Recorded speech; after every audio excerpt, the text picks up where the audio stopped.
Football Update with your host, Sean Spencer and Alex Loosemore.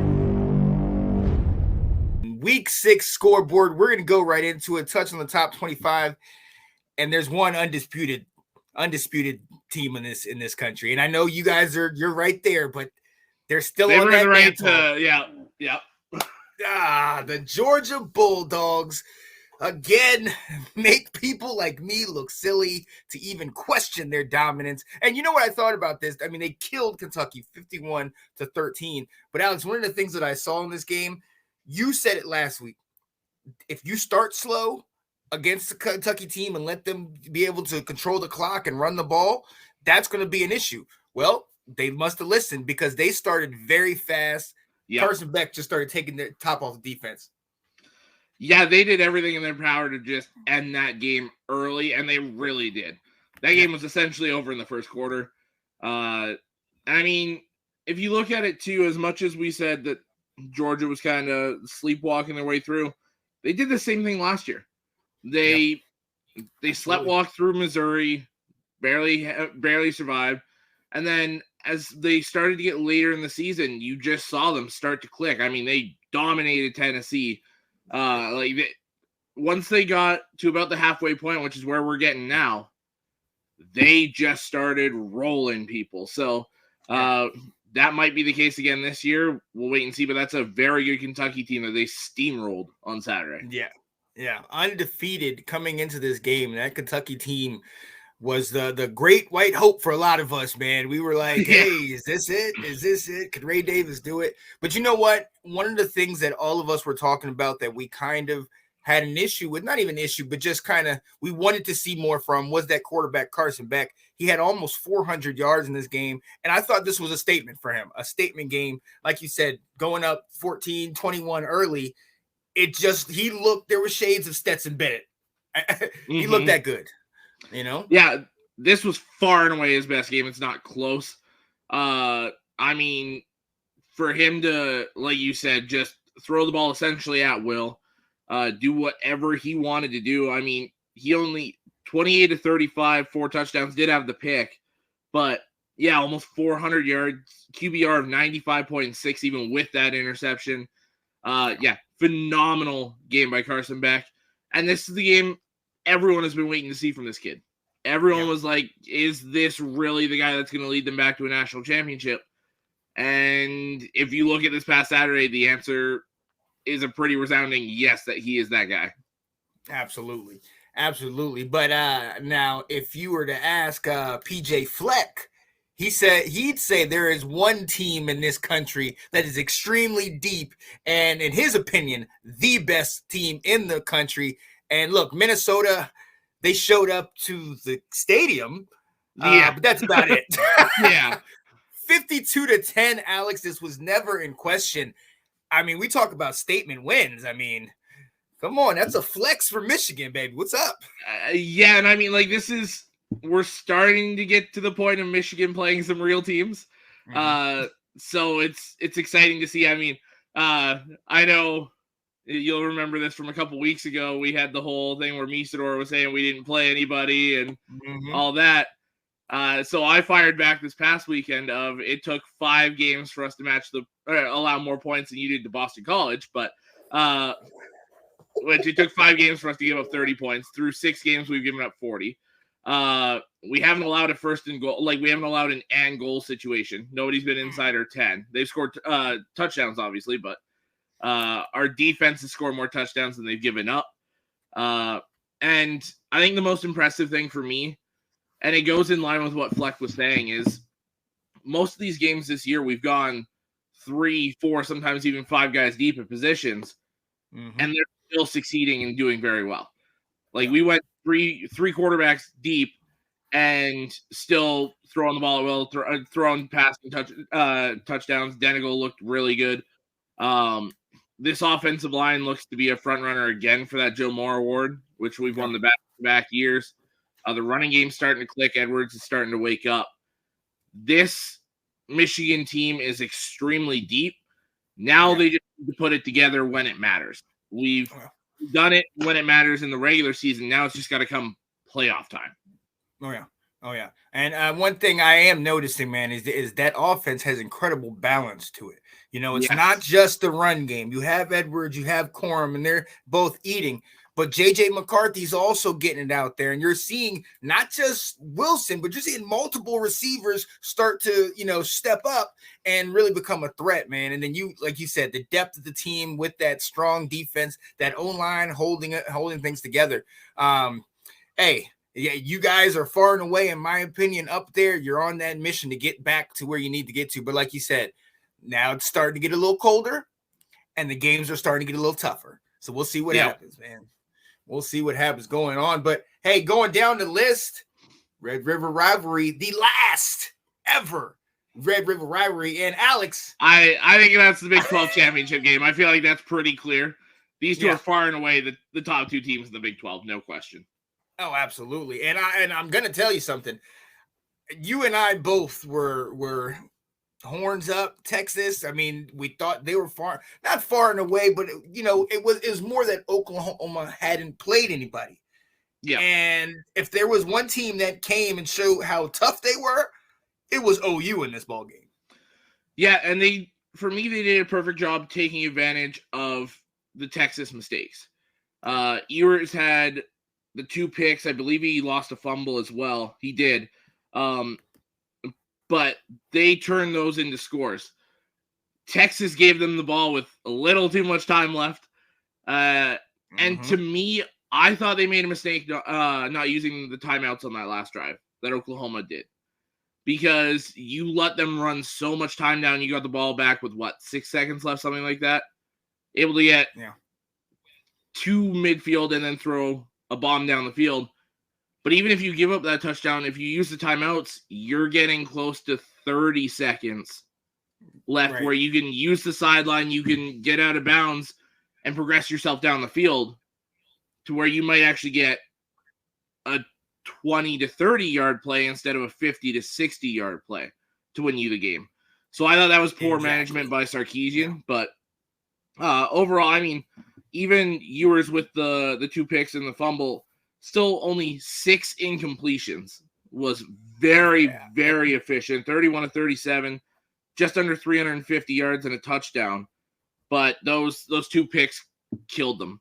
I definitely expect this to be the Big 12 championship game, and I really do expect the winner to go to the playoff. I think these two teams are both playoff caliber teams, and especially if Oklahoma continues to run the table, they'll get in. Oh, yeah. I mean, I think they're far and away the top 2 teams in the Big 12. Oh, yeah. And, I mean, hey, they're also making a statement. We know they're going to the SEC next year. But, yeah, I agree with you, man. And I really love what I saw. Dylan Gabriel just under 300 yards. But he was one of those that I think people wanted to see. Can you play a big game like this? Can you come in and be that guy? We've seen a number of OU quarterbacks do it. Baker Mayfield, Kyler Murray. Recently, who did it 2 years ago? Caleb Williams. Caleb Williams came in and the whole Spencer Rattler thing. Yeah. So this is one of those games that can really make you as a quarterback. And we saw what Dylan Gabriel did. He was tough in this one, and I liked what I saw from him.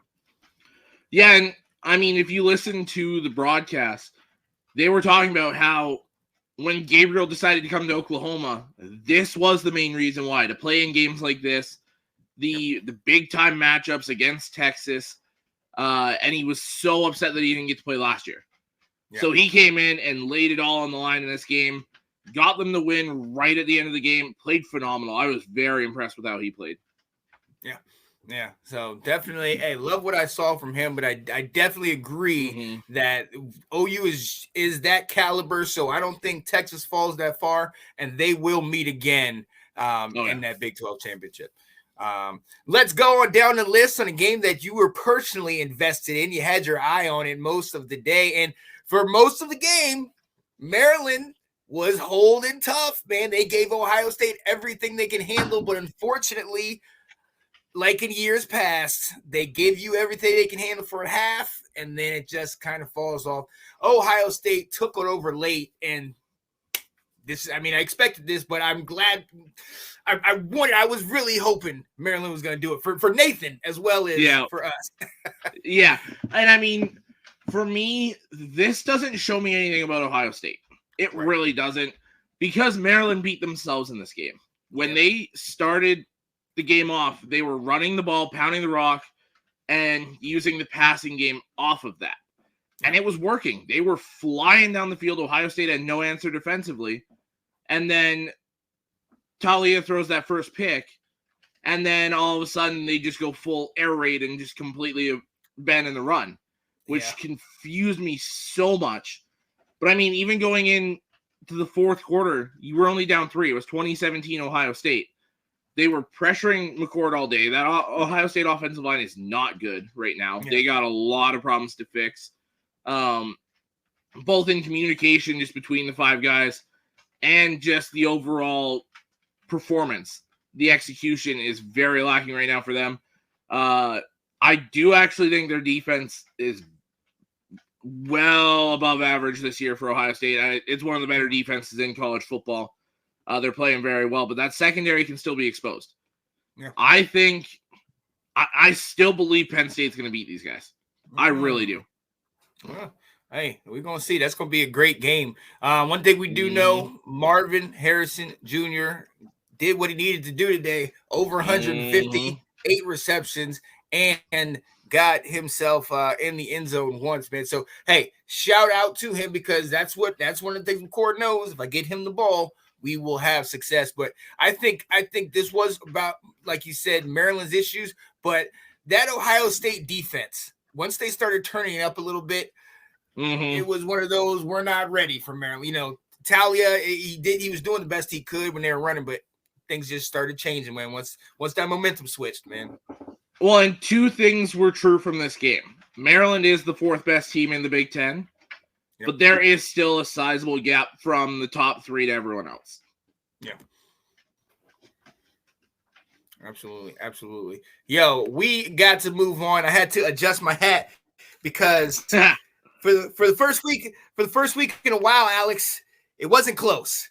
I didn't have to sweat late in the game. I didn't have to have my quarterback. I liked it. Hey, 4-1 Syracuse came and they came to see us, North Carolina, undefeated, and we put it on them, man. 40-7. Drake May looked like that number 2 pick, over 400 yards, putting it all in the air. Obviously, we saw our guy Devontae Walker on the field. He came back, didn't do that much. He had one pass that was almost got him. He still has 6 receptions for 40 yards, but he had one pass that was just over his fingertips where he could have got a touchdown, but wasn't able to get it. But look, this game was one of those get-right games. Martin Hampton had over 70 yards. Nate McCullum is one of our receivers that's kind of distancing himself from the other guys. He had 7 receptions for over 100. Kobe Passour also had over 100 yards receiving, man. Drake is distributing the ball. He's getting it to everybody. He's efficient, not throwing any interceptions. And you know what? At the end of the day, I mean, I know you guys have this at Michigan all the time, but we got to bring in our backups, and it was pretty cool. It was pretty cool, man. I enjoyed it. I got to relax and just coast to the second half. I liked it, man. I liked it. Yeah, that's another thing with Michigan. Our starters have not touched the fourth quarter yet. Ooh, see, hey, we're not there yet. We're not there yet, but we're getting there. I almost kind of like your situation better though, because our guys aren't used to playing a full 60 minutes yet. So that's true. We've been there. I will say about North Carolina, I think it's a little disrespectful to have you guys outside the top 10 right now. I really do. Yeah. I think you guys are better than Alabama. I think you guys are better than USC. Yes. And I would put you guys at 9, one spot above Texas. With that loss, I think they should drop to 10. I would put you guys at 9. I think the 12 is a little disrespectful in my opinion. Oh yeah. And honestly, I mean, I guess they're going from the history and they saw what happened last year, but I mean, this team this year is more complete. I mean, we have Drake, we know about that, but we have a solid running game in Omarion Hampton and British Brooks. Then we have these receivers that are starting to come in with Walker. Like I said, 6 receptions in his first game back. Yeah. So we're starting to get this game going. But our defense is complete. That D-line is one of the top ones in the land. And you start getting that secondary and those linebackers on the same page, guys that have been playing in the system for a little bit. Yeah, we're going to be all right, but you have to start winning those games. You got to start beating Clemson if you play them, or Florida State in the ACC championship. We can't lay an egg later down the season like we did last year. So that's what we'll be judged on. But as long as we got Drake, baby, for a few more months. Right? Oh God, I can't with you. Don't do this. haven't I dealt with enough with my daggone Washington Commanders? Golly. Oh, yo, but look, so we look at some of these games, those are top 5 and then North Carolina, but there was a number of upsets, man. There were some upsets that definitely went down, and it was in the top 25. And one of the ones that you and I, again, another one where we picked elsewhere just because we did not know if we can believe in this team. Louisville, number 25, Louisville gets the upset on Notre Dame. Woo! So, hey, I think can we say now Louisville's for real? Yep, I'm taking my fraud tag off them. I am. I think that's a big time win. They had Sam Hartman flustered. He did not play well on Saturday. 254 yards, 2 touchdowns, but 3 interceptions. I'm pretty sure that's more than he's thrown the entirety of the year. And 44 yards rushing for Notre Dame. Yeah. I can't tell you the last time I saw under 50 yards rushing from a Notre Dame football team. That is wild. Louisville brought it, man. They were ready for this game. Props to them. Where did they move up to in the rankings? 14. I don't hate that 11 spot jump. Oh, I like that. Yeah. I don't hate that at all. Ooh, okay.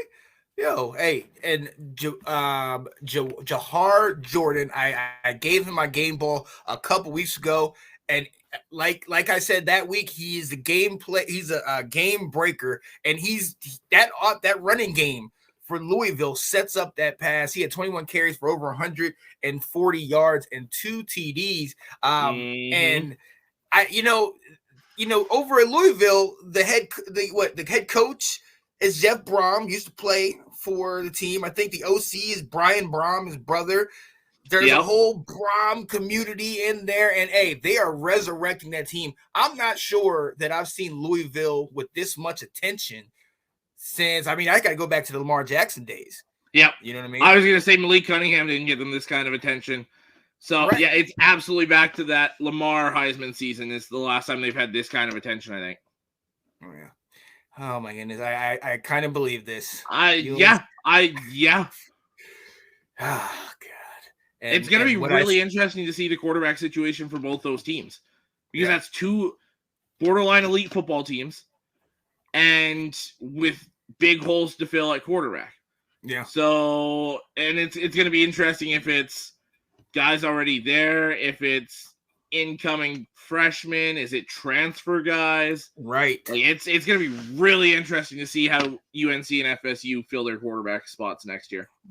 Yeah, it's bittersweet. You want to see Drake do so well, but then at the same time, it's like, can you please just suck for a little bit? Please, just give it a little doubt. And I'm kind of the same with JJ, but then we have that 5-star coming in next year where I'm like, okay, but you can go like as much as I want you to stay. Go have your success, and then just like bring the 5-star and like let's run it back. Right. No, and to my to our credit, we had Sam Howell, who was solid, even though that last year we didn't have as many weapons. But then we immediately did go to Drake May, so that was great. And you're getting that. Hopefully, we can find somebody that can do that. But look, speaking of quarterbacks that will not be there next year and teams that will suffer because of that, we got to go to one of the closest games in this day. 43-41, Arizona narrowly Oh, It's getting that upset over USC, man. Woo! that was such a fun game. I watched that game like from start to finish. Oh my God. That was, such a fun game. That epitomizes how bad USC's defense is. Yes. Yes. But, I mean, come on. Arizona's quarterback, though, Noah Fafita. Come on. We're going to have to start remembering this name, recognizing this kid, because he was awesome. True freshman. 18-year-old kid, his second start. What? And he goes in 25 of 35, 303 yards, 5 touchdowns, 1 interception. Wow. And then another 12 yards on 9 carries. But phenomenal game by Fafita to go toe-to-toe with the number 1 pick in next year's draft, the best overall player in college football, to make him have to literally, there were so many times where they'd pan over the sidelines and Caleb Williams is just drained. He's exhausted. Yeah. He's over it. Yeah. And then USC will come back on the field and they'll pan over to Fafita and he's fine. Yeah. And it's just like, oh my God. But Caleb, he had to do it himself essentially. Yeah. 14 of 25, 219 yards, 1 touchdown, no picks. But then 12 carries for 41 yards and 3 touchdowns on the ground. Oof. And some of the shots he took, man, were wild. I was surprised they were letting a quarterback get hit like that. Now, he was taking off and running when he was taking most of those hits, but there were some where I was like, good God, that is wild. Marshawn Lloyd had a good game. Brendan Rice, just under 100 yards on 4 receptions. He showed up again. It's going to be interesting to see I love seeing how long until USC's defense gives up a game. And it might be Notre Dame. It might be Oregon. It might be Washington. I think Oregon or Washington are going to take USC. They might lose both those games. And it depends what Sam Hartman we get for that Notre Dame game this week. That's true. But with USC, honestly, they live and die off of the heroics of Caleb Williams, and their defense getting at least a stop.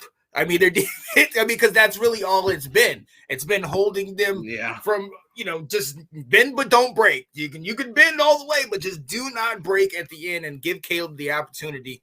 But I agree with you on this one. I think Notre Dame could get that W against USC because all you need is somebody. If you can get somebody to contain Caleb Williams, man, or get him to throw an interception or two, that would be the difference. What it do, fellas? Who was this? I'm not sure. Let me see. I was thinking, what's going on, Colin? Oh, it's Colin. Yeah. Okay. Yep. There you go. I figured it was one of those two. Yes. Oh yeah. Hey, we shouted you guys out. We showed love. Got to Carson Beck. Got to show him love, man. I'll talk about that a little bit later. Talking about top players in Heisman. Obviously we know Caleb and Drake May, and we know Marvin Harrison Jr. You're here, Colin. Let's go ahead and say it. Brock Bowers, man, top 5 player in this country. Oh, you need to go ahead, give him his ticket to New York already because he is well worth it. Over 100 yards again in this game. And look, defenses have tape on this guy. They see what he can do, but if you can't stop him, it don't matter. Well, and it's like, I said this jokingly on Saturday, but it seems like literally the only way you can stop him is put 5, 6, 7, 8 guys on him and literally just have one-on-one matchups the rest of the way. But it's there's that saying of it takes a village to raise a kid. It takes a village to stop Brock Bowers. It takes everything a defense has, and it still doesn't get it done half the time. It's just he is insane. Mm-hmm. And just it shows how great they are, man. It shows how great they are in that position. Having him, I love that. So we'll definitely see. There was a number of other ones. Do you have any ones that any games that kind of jumped off the page at you? The last minute or so of one jumped out to me. Miami, Georgia Tech. Karma is a you-know-what. Yes. Yep. Oh, my. And I said it when they handed the ball off first down. I was sitting at home with my parents watching the game. I was like, okay, well, maybe they're just getting the clock rolling so they can take their knees. They handed it off on second down. I was like, yeah, don't do this. Like, you're... I was like, Karma's going to bite you in the next play. The handoff, the fumble, which it looked like he was down, but it is what it is. And you don't even want to give him that shot. You should not have put them in that position. And the next play, a 44, 45, whatever it was, yard touchdown pass by Georgia Tech to end the undefeated streak for Miami. For me, it was Cristobal after the game in the post-game presser being like, yeah, I probably should have just stepped in and had him take the knee. You think? But yeah, really? Like, come on. If I see too that late now. And to me, Joel Klatt said this perfectly too. If you're the quarterback, they're telling you to hand that ball off. Just hold on to the ball and take that knee. Take knee. Period. Yeah. What are we doing? Or he also said this, and I found it pretty funny. Act like you're gonna go like do the handoff and trip. Like, yeah, right.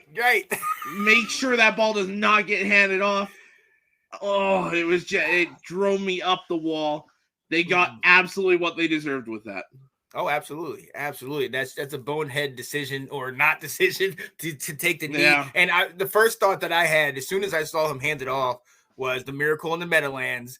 Where's Herm Edwards picking up the loose ball? I mean, I was like, what are you doing? The game's over. Even the announcers are like, the game, just take a knee. What is he doing? He fumbles the ball. It's ridiculous. Ridiculous. That one shocked me the rest of the night. It really did.